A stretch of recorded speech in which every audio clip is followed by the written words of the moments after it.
For today's episode of Vegetarianism, the Noble Way of Living, we make our way to the Midwest of the United States to visit a restaurant that has received numerous commendations from international publications like People magazine to online weblogs of fans and restaurant reviewers.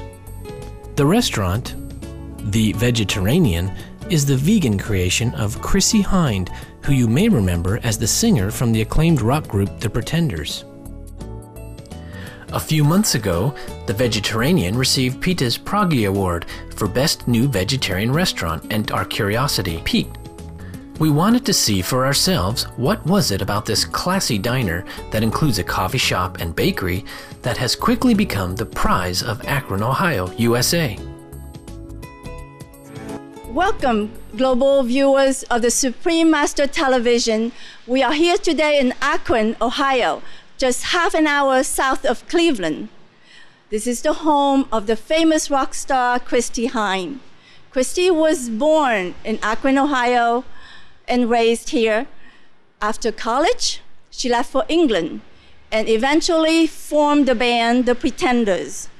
The band has many hit songs such as My City Was Gone, Don't Get Me Wrong, and I'll Stand By You. Chrissie lives in London, but still maintain a residence here where her family still live. Not too long ago, Chrissie opened a vegan restaurant named The Vegetarian. This is where we are today interviewing Chef Scott Jones about the restaurant. I'll stand by you. I'll stand by you. Won't let nobody hurt you. I'll stand by you. Welcome, Chef Scott. Thank you so much for taking time out on a busy Saturday afternoon to talk to us. My pleasure. My pleasure. Now, I have a few questions. The first one is, why did Chrissie Hynde decide to open a vegan restaurant?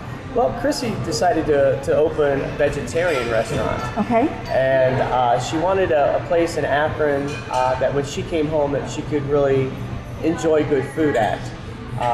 There really isn't anything around in Northeast Ohio like the Vegetarian, so she wanted to create something that way. She also wanted to raise awareness of factory farming and saving the animals.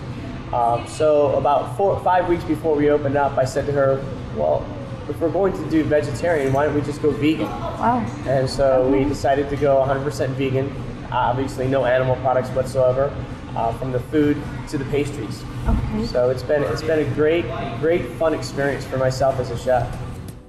The restaurant's vegan and kosher menu takes pride in serving superb entrees like the Tuscan Gardine steak panini and Italian Fritto Gardine scallopini, with unique side items like Chrissie fries that are topped with tofu ricotta and balsamic ketchup. Salads are decorated with flavors such as crumbled tofu feta, maple Dijon balsamic vinaigrette, and shaved ramesan. Now, I look at the menu, I can just see a lot of Italian flair. What made you decide to go that way? Well, my training, my classical training is in Italian food. I spent 5 years in Padova, Italy, right out of culinary school, and have just loved the Italian flair of things. But we also mix in some of the Mediterranean as well. Now, is it harder being a vegan chef? Do you find that more challenging? I find it challenging, but challenging in a good way. Challenging in the way that as a chef for the last 23 years, realizing that a light switch went on and just backing animal proteins out and putting vegetable proteins back in. It's been a great experience. What has been the response? The response is amazing. Obviously the restaurant is full all the time, and it's not all vegans that come in here. It's people that want to see what's going on. And when they leave, they realize that, well, maybe I can do this a couple times a week and save some of the animals and the planet, and really walk out of here with a wow on their face. Feedback has been fantastic. Absolutely amazed. They are amazed that vegan food can taste so good. Now, I do understand a lot of your clients drive the distance. Oh, so tell us. I have clients that drive from Pittsburgh, Columbus, Cincinnati, I have one couple that flies in every 3 months from Dallas, Texas to eat here. So Wow. the call is great, and I spent last weekend in California doing a very high-profile star's birthday, and we did 100% vegan for them, and they were just blown away. So Wow. it's a great response. People are really looking for it. Now, we understand you just want a reward. Yes. I have to bring it out. The Proggy Award from PETA for the best new vegetarian vegan restaurant nationally and worldwide. Wow. So that was a very big honor for us. That is a great honor. And my staff, who does a wonderful job as well. You know, without them, we wouldn't be sitting here. So it's not just about me. Beautiful, beautiful work. I understand you will show us, demonstrate us a Yes, dish. I'm gonna make a dish called Gardine Okay. Scallopini Piccata. Okay. And the Gardine product that we have here, it's a steak and a chicken Okay. per se. Soy stick, yeah. It's made out of soy, a little bit of wheat, pea protein, carrot protein, beet protein. Okay. It has 22 grams of protein, 0 trans fat, 0 saturated fat, 0 Wonderful. cholesterol. So it's wonderful for a clean lifestyle. So we'll go in the kitchen and we'll do a dish and we'll come And back. we'll come back with a delicious vegan treat. When we come back after this quick message, we'll rejoin Chef Scott Jones in his kitchen at the Vegetarian to witness the magic of his vegan culinary creations.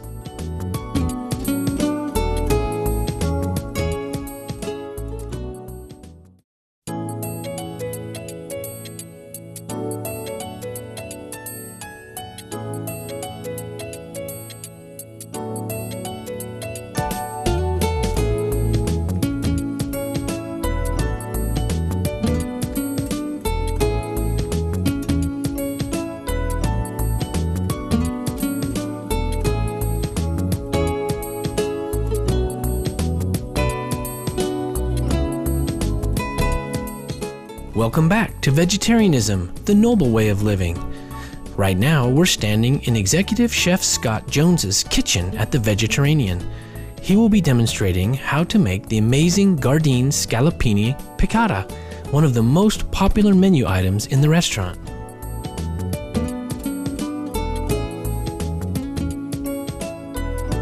What do we have in there right Well, now? a little bit of for the greens. I put a little bit of garlic, Okay. salt, pepper, some shallots, Okay. just for the greens, for the underneath.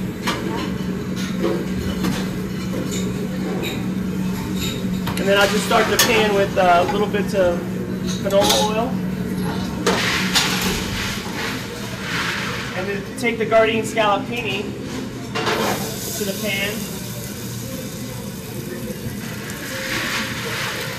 Is that a light batter?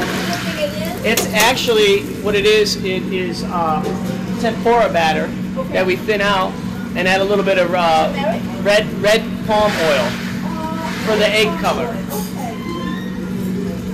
Wow. So we'll saute that up a little bit here.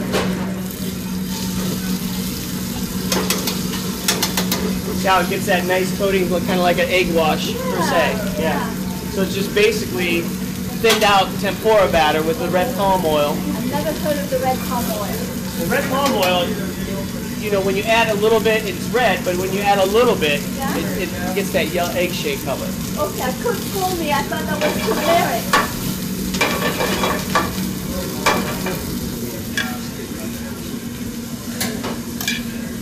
This is just sauteed braised escarole.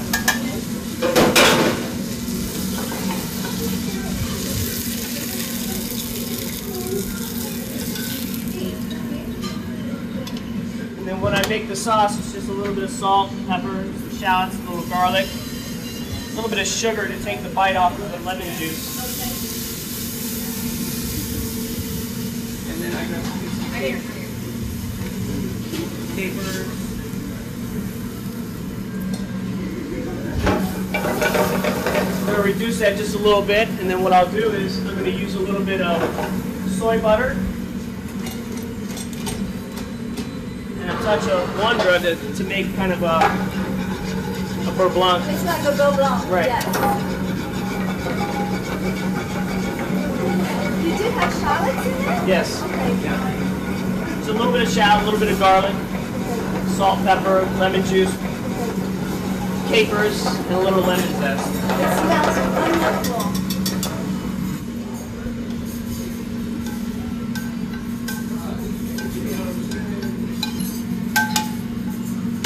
And there we have the Gardein chicken piccata.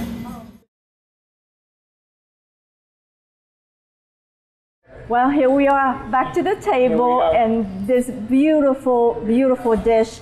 And how can we say that eating vegan does not look good or taste good? Absolutely. And what we have, again, is the Gardein chicken piccata with a little bit of braised escarole, fresh lemon and caper white wine sauce made with a little bit of soy butter. Okay.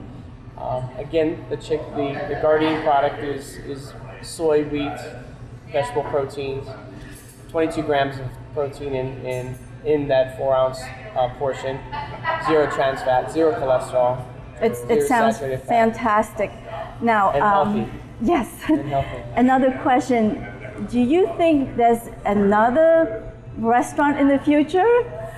I've heard rumors. Well, yes, there are. We're putting a team together as we speak. Okay. We're going to be going out to LA and doing one in LA, and then we're going to do one in Vegas, and then we're going to come back and do one in Columbus, Ohio. Oh, Columbus, Ohio. So we hope to start by the fall with at least the LA team. In just this past year that the Vegetarian has been opened, it has been welcomed by ecstatic diners with raving reviews worldwide. For those who are not close by and are curious to sample the exquisite foods, Chef Scott introduces us to some of the restaurant's plans that will make some items more accessible. We do want to start marketing some of our products, meaning, our sauces, our salad dressings, those kind of things. So, in the near future, we'll have some things for viewers that aren't going to be in those areas that we're going to do the restaurants at. Well, people like you, what you're doing truly give hope to us. Absolutely. And actually, I think it's just one more step closer to our quest for a vegan society. Right. Thank you so much, Chef, for having us today and knowing your busy schedule. Well, thank you. Chef Scott, thank you. One last question before we go away is, do you have a message to our global viewers around the world? I think that we, as human beings, need to really take a look at what we do and our responsibilities in global warming, factory farming, and really try to live a vegan lifestyle. It would be amazing for your lifestyle and also for the environment. At the bottom of the dinner menu at the Vegetarian reads, "Thanks for joining us, because a vegan driving a Hummer has less impact on the environment than a meat eater on a bicycle."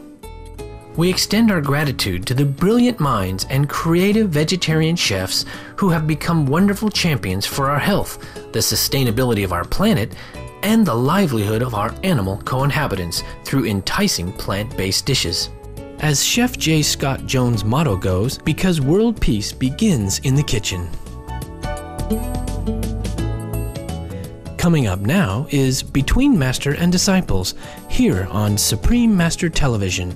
May your garden of life blossom with love, wisdom, and inner tranquility.